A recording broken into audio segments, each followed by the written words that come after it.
రాజధానిలో returnable plots మార్చుకోవాలనుకునే రైతులు కోరితే మారుస్తామని మంత్రి నారాయణ స్పష్టం చేశారు.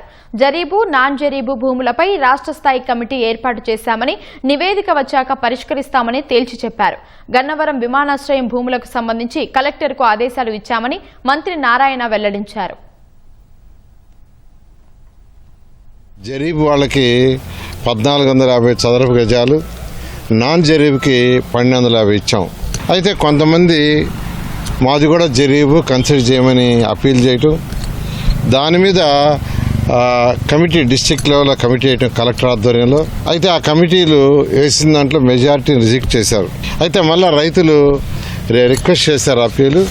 దాని మీద ఇప్పుడు స్టేట్ లెవెల్లో కమిటీ వాళ్ళని నిర్ణయించి ఆ కమిటీని యాక్చువల్గా వాళ్ళు వేశారు. యాక్చువల్గా ఇది 45 రోజుల్లో లోపల ప్రాసెస్ కంప్లీట్ చేయమన్నాం. 2014 డిసెంబర్ 8వ తేదీన గౌరవనీయ ముఖ్యమంత్రి గారు యాక్చువల్గా ఈ యొక్క land pooling Amaravati capital city అని అనౌన్స్ చేశారు.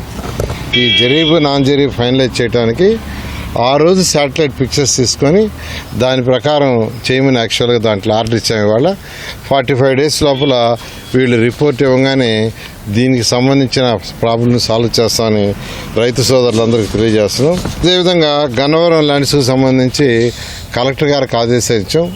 వారు 3 ప్రపోజల్స్ తీసుకొచ్చారు. ఆ 3 ప్రపోజల్స్ ఆ యొక్క ల్యాండ్ లార్డ్స్తో మాట్లాడి డిస్కస్ చేయమని ఈరోజు చెప్పడం జరిగింది. గ్రామ కంటాల్లో ఏదైతే ఇన్ఫ్రాస్ట్రక్చర్ డెవలప్ చేయాలో దానికి యాక్చువల్గా అధికారులు డిజైన్స్ ఫైనలైజ్ చేశారు. రోడ్డు, డ్రైన్స్, వాటర్వి ఇవన్నీ కూడా శాసనసభ్యులకు చూపించమన్నాం. శాసనసభ్యులు అక్కడ ఉన్న గ్రామాల్లో గ్రామ పెద్దలతో వాళ్ళందరితో మాట్లాడి ఇంకేమైనా యాడ్ చేయాల్సి ఉంటే యాడ్ చేస్తే అవి కూడా చేసే విధంగా నిర్ణయించడం జరిగింది.